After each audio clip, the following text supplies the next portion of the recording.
If you want a build that's all about attacking quickly while ignoring most of what an enemy is doing, Dual Blades is the build for you. The Dual Blades can clash with both light and heavy attacks, combine this with healing from the Blademaster discipline, and you can pretty much ignore boss weapon attacks. Unfortunately, this does mean you need to dodge martial arts and spells. But once you get the Ethereal Form spell, which you can do right after beating Chapter 1, you can use that to avoid anything you can't clash with. And personally, I found Dual Blades great. They had so much damage that I was absolutely melting through both bosses and regular enemies alike. Now the big centerpiece here is the Blademaster discipline. Now Blademaster is a discipline that makes your light attacks faster, and in addition, when you clash with enemies you get healing. Thanks to nodes on the Impetus repository skill tree, you can clash on heavy attacks and also the 4th, 5th, and 6th attack in your light attack sequence. Yes, I know that sounds like it's only up half the time. Trust me, you won't notice the times when it's down on light attacks. It'll feel like it's up all the time. And this makes up for the fact that the clash on the light and heavy attacks doesn't mitigate 100% of the damage. So you technically take some damage, but you heal, so actually you don't take damage. In fact, if you're above 90% madness and you have the Bladeborn buff up, most of the time you will heal by so much that you gain health if you've previously taken damage. And about the only weakness that I found when playing this build is the early game. You don't have enough skill points on the Impetus repository to take everything you need. So how I dealt with this personally was by playing Longsword. It's a great early game weapon, and I was able to swap to the Dual Blades towards the end of Chapter 1. The Whip Sword you find beneath the Shoe Sanctum is the perfect choice and honestly viable for the entire rest of the game. Even after swapping over to the Dual Blades, I did keep Longsword as my secondary weapon. It's got a bit more reach, staggers a bit better, and is great at getting behind enemies for a charged heavy attack to set them up for an obliterated. So basically, it works really well on any boss where the Dual Blades are annoying. So next up I'm going to go over how to build the character, and then wrap everything up with a little bit more gameplay. And so, first up, what weapon do you want? Well, you can find the Firearm Blades in a back alley in Chapter 1, and this is a great early game weapon. The skill is a quick shot that you can use to interrupt enemies, it's great at dealing damage from range, and you can even build up a stagger meter pretty effectively. Now, if you want full details on where to get it, check the written guide down in the description, there's a step-by-step walkthrough. Later on, you're going to replace the Firearm Blades with the Bandit Blades. These have better damage scaling, which means more boss melting. They do also have the block weapon skill, but honestly I never used it because clashes like block, except you don't have to worry about the timing. Next up, let's talk about armor. Now there's no such thing as a perfect armor set. Well, okay, there might be, but that's what Transmog is for. I'm talking defensively. When it comes to armor, there's a couple of rules to remember. The first is that different types of armor specialize in different things. So, for example, the Centipede Carapace has really good slash and stab resistance. But on the other hand, the Consort's Canopy Hat has really good resistances to ailments. Its mitigations are honestly pretty poor across the board. So, when you're picking armor, you want to think about, what am I fighting? If you're fighting an enemy that does a lot of slash damage, stab damage, or maybe builds up corruption, then the Centipede set is really good. And if you don't have that yet, I recommend going with the Ming set. This also has really good mitigation against slash and stab, though its resistances against ailments aren't quite as good. But let's say ailments are your problem. Well, then you might want to go with the Delicate set, because the Delicate set, as you can see from the numbers on the right, has a whole ton of resistances. It's also very good against both feathering and magic damage in addition to lightning and fire. So pretty much everything non-physical, this set is great at, and it's also available really early in the game. If you don't have this set because you just missed it, you also get the Palace Mate set, which is pretty darn similar, though not quite as good in a couple areas. On the other hand, let's say you want to deal with blunt damage like an enemy's martial arts. For that, I recommend the Ming General set. You get this about midway through Chapter 2, and as you can see, it provides a whole bunch of blunt damage. The feathering and magic stuff, honestly not terrible, but not as good as some of the lighter armor sets. If you want an early game alternative, I recommend the Golden Bandit Robes. They're not quite as good, but they do still have pretty solid defensive benefits. So in short, look at what the enemy is doing and choose defenses accordingly. And it can really pay off, because, for example, my current setup has 40%-ish slash, 36% blunt, and 41.9 stab. Yes, the numbers on the right are the percent mitigations, which for like magic, lightning, fire. But let's try switching everything over to the Ming General set. Well, all of a sudden, 54% of blunt damage is mitigated. Now, I know it might not sound like going from 38% mitigation to 54% mitigation is a huge increase. After all, 38 to 54 isn't that much of a difference.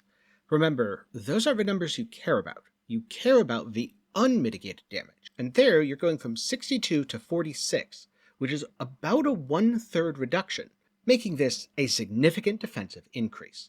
If you're not struggling, just wear a set that generally does pretty well against everything. But if a specific thing's getting you, swap your armor up and maximize that type of defense. Alright, so how about amulets? Well, early on, I recommend putting on the Twin Infant Pendant for stamina regen, and the Draco Lich Pendant to ignore roars. If you're between bosses, you can swap out the Draco Lich for Lifesteal. The extra healing feels great, and there's very few non-boss enemies that can roar. That said, as you progress through the game, your options really open up. The two amulets that come to mind are Tiger Pendant and Nameless Eye. Tiger Pendant is really good generic damage, Nameless Eye is really good consistent defense. In addition to these two, the Tigrelis and Dragonling Pendants also offer a considerable amount of damage, but use them with caution because they can increase your damage taken. Last up, as a special mention, the Wishborn Pendant increases your healing, which is especially crazy if you're using Bone Needle Leech. So I guess now's a good time to talk about Temper. I'm going to be honest, if you want to be lazy, just use Bone Needle Fire. It's the first thing you get, it's really good, and it is more than good enough for the entire game. If you want to get a little bit more min-maxy, look out for bosses that have metal armor and use Bone Needle Lightning, as they are usually weak to lightning.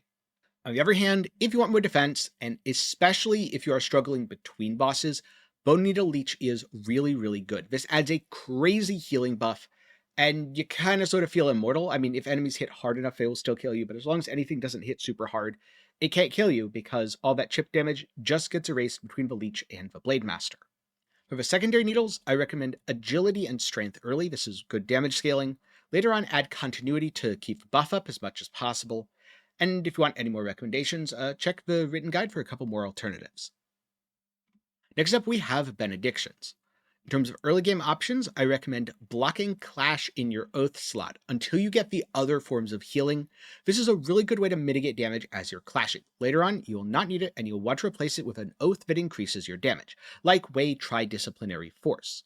In your memory slot, take Skyborn Vigor. This is really good stamina recovery, though again, later you can replace it with a damage option.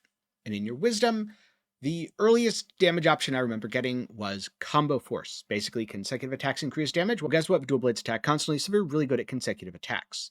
Now, in terms of late game disciplines, I recommend using the Mastery set.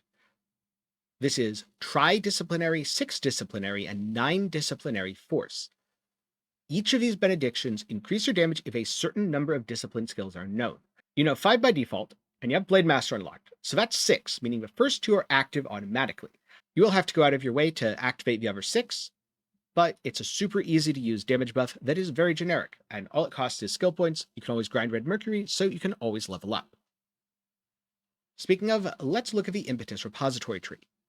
Now, in the early game, you're going to want to spec things a little bit differently. Like I said, you'll probably want to spend a lot of your points in the longsword tree.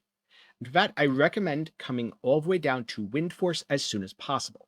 This is what allows you to use the charged heavy attack almost instantly by expending Skyborn Might. After that, you'll want to start filling things out here, taking, for example, Skyborn Call, so that you can increase your Mana Flask capacity and Mana Flask potency. And I'd recommend continuing all the way until you get to Rapid Temperance. This makes the tempering buff much easier to apply in combat, and the temper charges here. Since you're not going to be sticking with Longsword for a very long time, you don't necessarily have to worry about unlocking a discipline, although going down this tree here and picking up all of these agility nodes will be a very nice damage bump, so you could go for Crescent Arc, as it is a pretty nice defensive option.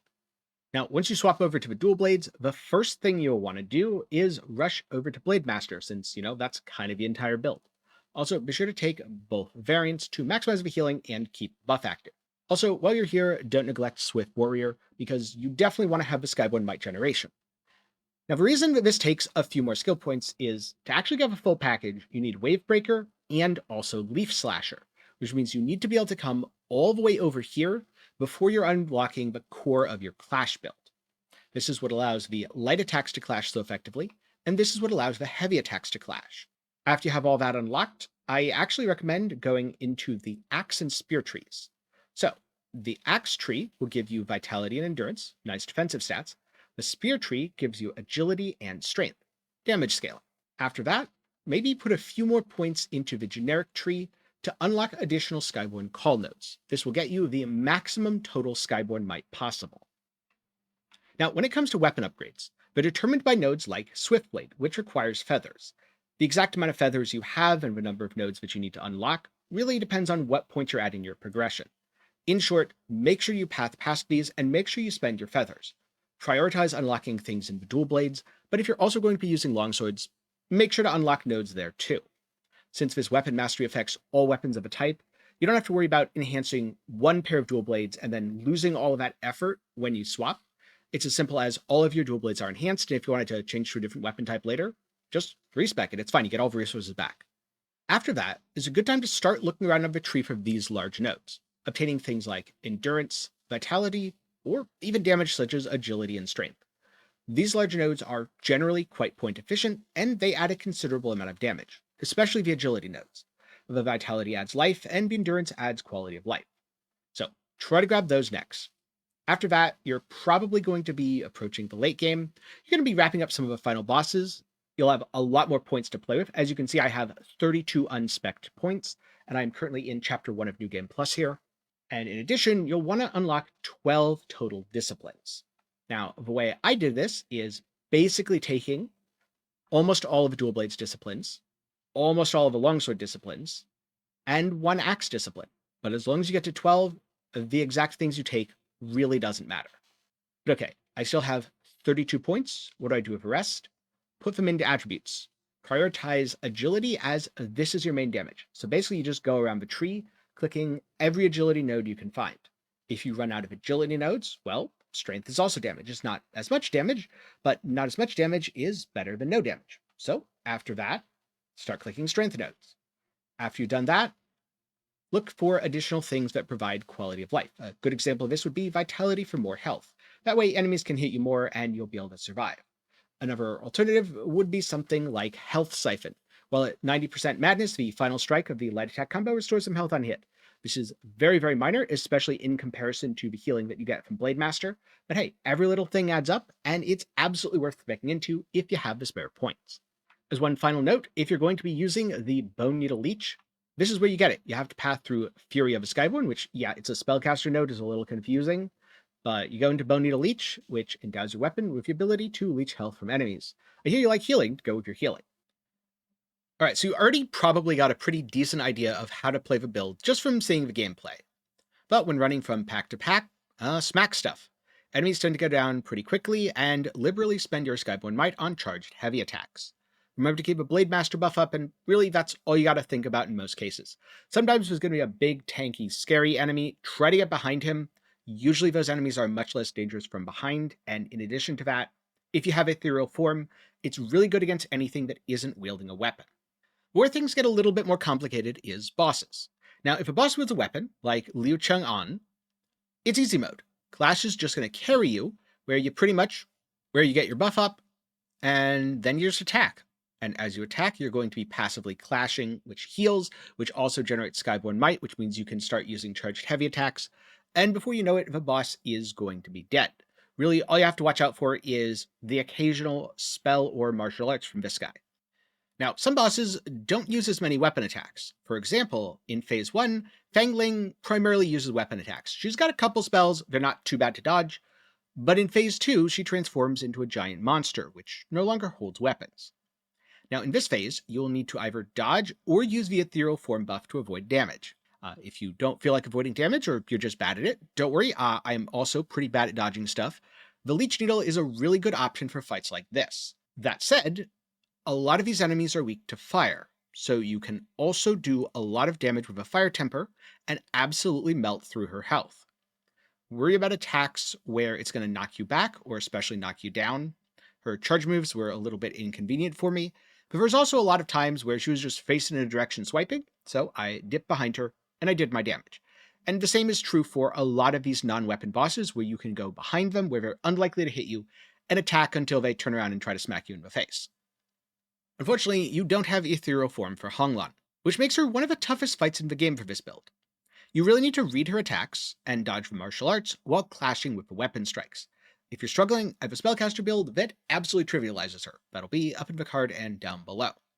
Now, as one last tip, something that helped me quite a lot when I was fighting the bow sorcerer, you can summon on certain bosses using the bone whistle. Actually getting the cast off to summon the ally can be a little bit tough. I recommend ethereal form for that, something that I might have forgotten to do on this attempt. But hey, I found it really easy to get behind the boss while she was focused on someone else, and then I got in all the juicy backstab damage, which made her much, much easier. And so that is the Dual Blades Clash build, which is my second favorite build in Wuchang Fallen Feathers. If you want to know what the first is, it's a spellcaster. Yeah, once I started doing that, oh man, it was super addictive, and if you want to know more, that's coming up in a future video. It's just that I liked that build so much that I decided to take it into New Game Plus and really limit test it. Turns out it's real good. So if that interests you at all, then do be sure to get subscribed, and don't forget to leave a like while you're down there. Now, if you want to know some more details on how to play the Dual Blades build, including some of the stuff that I didn't put in this video, like a walkthrough to get the firearm blades, full written guide down in the description below over at MaxrollGG.